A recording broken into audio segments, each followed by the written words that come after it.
Amelia had a gift for cruelty dressed as concern. She waited until the candles were lit, the turkey carved, and the room softened by wine before aiming her words like knives. "Some people just waste what little they have," she sighed, setting down her fork with theatrical delicacy. Then her gaze found me, pitying, polished. "Caroline, maybe Mr. Anderson could find you something in the mailroom? At least you'd finally have a proper job." Her boss chuckled on cue, the rim of his crystal glass catching the firelight as red wine trembled dangerously close to spilling. My parents didn't laugh, but the flicker of shared disappointment passed silently between them like an old, familiar prayer. 17 years of me refusing to walk their mapped-out road. I let the silence sit, my hands folded neatly in my lap, while beneath the table my phone buzzed again. Fourth message from the board. Fourth reminder that the deal waited only for my approval. One signature, mine. And the company everyone in this room revered would be mine to decide the fate of. And still, Amelia thought I might suit the mailroom. My name is Caroline. I'm 32 years old, and this is the tale of how I stopped concealing my achievements from the family that judged me by my shortcomings. I hadn't intended to share anything tonight. For 5 years, I had carefully crafted the illusion of being average, with my modest teaching position, my cramped apartment, and my used Honda. All the while, I was transforming Summit Enterprises into a global giant that had discreetly acquired Townsend's company through a subsidiary last quarter, completing the full merger just over a year ago. "The garage is all set for you, Kathy," my mother interrupted my thoughts. "We put a space heater out there since Amanda needs the guest room. She's pregnant, you know, as if being pregnant was more important than basic hospitality." The table fell silent, relatives pretending not to eavesdrop while absorbing every word. This was their yearly entertainment, watching Caroline get put in her place. "The garage," I kept my tone even despite the December cold already creeping through the windows. "Don't be dramatic," Mom replied, passing the cranberry sauce without making eye contact. "There's a heater, and it's not like you're unfamiliar with simple accommodations." I reflected on my penthouse that overlooks Central Park, the vacation home in Maui, and the private island I bought last summer, all meticulously concealed under layers of shell companies and discrete ownership structures. "The garage is fine," I remarked, as I sliced my turkey into neat pieces. "I'm sure it's better than what most of my community college students have." Amelia's smile grew wider. She enjoyed it when I talked about my teaching job, seeing it as more evidence of my failure to launch. "That's the spirit," she said, her diamond bracelet sparkling as she reached for her wine. "At least you know your place." After dinner, Amelia guided me to the garage, a chilly concrete area despite the small heater buzzing ineffectively in the corner. They had set up an old military cot between my dad's golf clubs and boxes of Christmas decorations. A thin blanket was neatly folded at one end, likely taken from the back of some closet.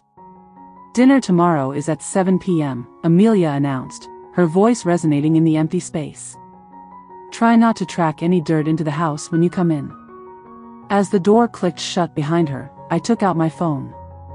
3 urgent emails from the board required my attention before tomorrow's meeting, the same meeting where Amelia's boss would present his quarterly reports, oblivious to the fact that his year-end bonus hinged entirely on my approval. I smirked slightly as I typed my replies. Amelia had no clue that her seemingly perfect boss, Mr. Anderson, had spent the past month frantically trying to secure a meeting with the elusive CEO of Summit Enterprises, the parent company that had quietly acquired their firm last year. My phone vibrated with a text from my assistant. "Mr. Harrison asked again about meeting you before tomorrow's board meeting. Should I tell him you're unavailable?" "No," I replied. "Let him think I'm still in London. It'll make dinner more interesting." I changed into fresh clothes, carefully concealing my designer blouse beneath a plain sweater. The garage was cold, but I had faced worse during my early days of building my empire.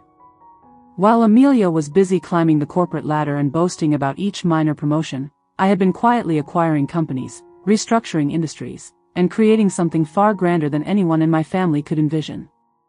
At exactly 7 p.m. the following evening, I entered the dining room and took my designated seat at the far end of the table, as distant from the important guests as I could manage. Amelia was seated near the head next to Mr. Anderson and his wife, laughing at something he had said. "Caroline," Dad called out. Amelia was just sharing her latest promotion with us, Junior Vice President of Operations. "Isn't that fantastic?" I nodded as I accepted the plate of turkey being passed to me. "Congratulations, Liv. Summit Enterprises must be thrilled with your performance," Mr. Harrison beamed. "She's one of our rising stars. The merger with Summit last year has created so many opportunities for talented individuals like Amelia." "The merger?" Mom sighed with relief. "We were so concerned when we learned Summit had acquired the company, but it has turned out wonderfully, although no one seems to know much about Summit's CEO. Quite mysterious, isn't it?" Amelia leaned in, eager to divulge her insider information. "Apparently, she's a reclusive billionaire who never shows up in public. Some say she resides in London, while others believe she's in Tokyo. No one at our level has ever met her." I took a sip of wine to conceal my grin.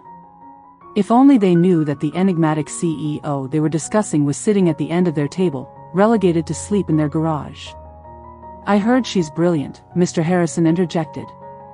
"She has transformed at least 12 major companies in the past 5 years. Built Summit from the ground up." "Well," Amelia said dismissively, "she can't be that brilliant if she's hiding from everyone. Probably just some trust fund baby who got lucky." Just then, Mr. Harrison's phone buzzed. He glanced at it, his expression turning slightly pale. "Excuse me, I need to take this."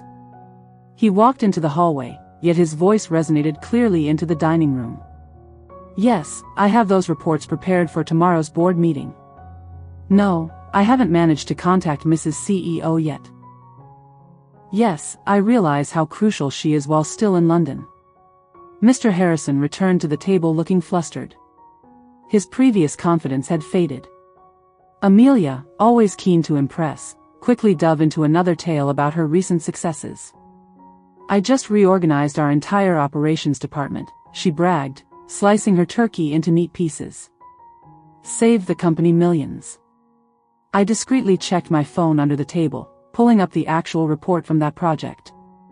Amelia had indeed implemented changes. Changes that had cost the company nearly $3 million in inefficiencies. I had been monitoring the numbers decline for weeks, waiting for the perfect moment to bring it up. As CEO, I received daily updates on all significant departmental changes, particularly those spearheaded by executives like my sister. "More wine, Caroline?" Mom suggested, likely hoping to keep me silent during Amelia's moment of triumph, though. "Maybe you should stick to water considering your financial situation." Amelia chuckled. "Yes, community college instructors should really be mindful of their expenses." Mr. Harrison's phone buzzed again. This time, when he glanced at it, his face turned completely pale. "I need to make another call. Urgent business." As he rushed out of the room, I could hear him almost pleading into his phone. "Please, just 5 minutes with Mrs. CEO, the board meeting tomorrow." I had instructed my assistant to begin sending him a series of increasingly urgent messages regarding tomorrow's meeting. A bit cruel, perhaps, but after years of watching Amelia flaunt her position over me, I felt justified in seeking some dramatic retribution. "Speaking of business," Uncle James interjected, "did you all hear about Summit's latest acquisition? They just acquired Richardson Global for $12 billion. Amelia straightened up. "Really? That's one of our largest competitors." Aunt Margaret mentioned a hostile takeover. Richardson was completely blindsided by it. This enigmatic CEO is truly merciless. I reflected on the Richardson deal, recalling the long nights spent planning and the meticulous asset management. Ruthless isn't quite the term I'd choose. Maybe strategic, or determined. Definitely. Mr. Harrison came back, looking as if he might collapse. "Mrs. CEO has called an emergency pre-board meeting for tomorrow at 7 a.m. All department heads are required to attend." Amelia's fork clanged against her plate. "What? But tomorrow is Christmas." She doesn't care, Mr. Harrison replied weakly. She's going over all recent operational changes. Amelia, bring your restructuring reports. It felt like the ideal time. I gently cleared my throat. Mr. Anderson. He glanced up, seemingly taken aback to hear my voice from the far end of the table. Yes. The meeting is actually at 8 a.m., not 7, and Amelia won't need her reports. I've already gone through them. The room fell silent. Amelia let out a nervous chuckle. What are you saying? You don't even work for Summit. I stood up slowly, smoothing my plain sweater. Actually, I do. In fact, I am Summit. I turned to Mr. Anderson. Those reports you've been trying to send me, I received them last week. We need to talk about the Q4 projections. They're off by around 30 million. Mr. Anderson's mouth opened and closed like a fish out of water. You're Caroline Wilson, CEO of Summit Enterprises? Yes. I smiled, relishing the way Amelia's face had lost all its color. Though most people just call me Mrs. CEO. Mom's wine glass slipped from her hand, spilling red wine across the white tablecloth. No one moved to clean it up. This is a prank, Amelia whispered. It must be. I pulled out my phone, projecting my company ID onto the dining room wall. There it was in high definition. My photo, my title, my company. No joke, Liv.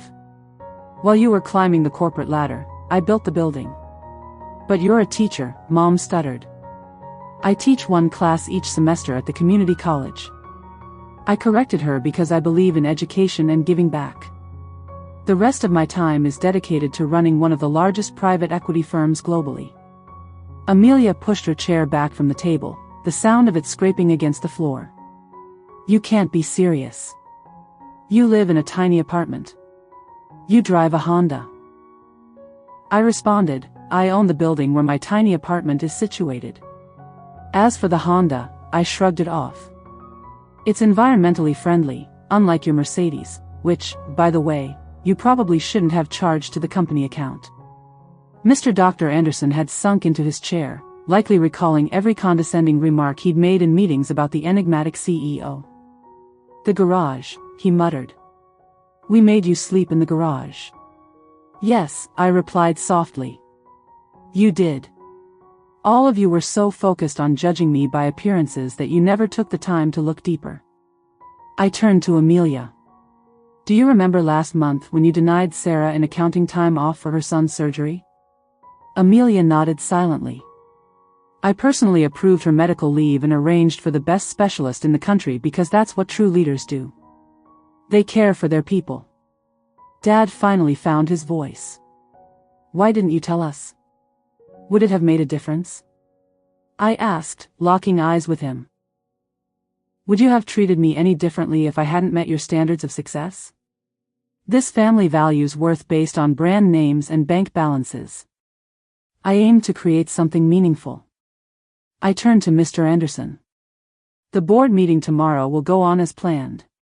We'll discuss the operational restructuring that cost us $3 million, among other topics. My gaze shifted to Amelia. I recommend everyone comes prepared. You're going to fire me, Amelia whispered. No, I answered, gathering my things. I'm going to do what I should have done long ago, hold you accountable. Success isn't defined by titles or corner offices. It's about integrity, innovation, and real results. I made my way toward the garage to grab my bag. Behind me, I could hear the chaos beginning to unfold. Mom's objections, Amelia's refusals, Mr. Harrison's desperate calls. One more thing, I said, pausing at the door. I won't be spending the night in the garage. I have a suite at the Four Seasons, which I own, by the way. Merry Christmas. As I drove off in my eco-friendly Honda, my phone buzzed with messages from family members, filled with apologies, explanations, and attempts to rewrite history. I ignored them all. The next morning, I found myself at the head of the boardroom table in Summit's headquarters, observing as Amelia and Mr. Anderson entered with the other executives. My sister's smug superiority was gone, replaced by what seemed to be respect.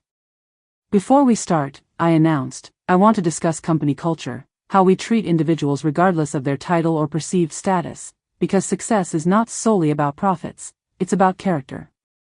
Amelia avoided my gaze, but I noticed her taking notes for the first time in her career.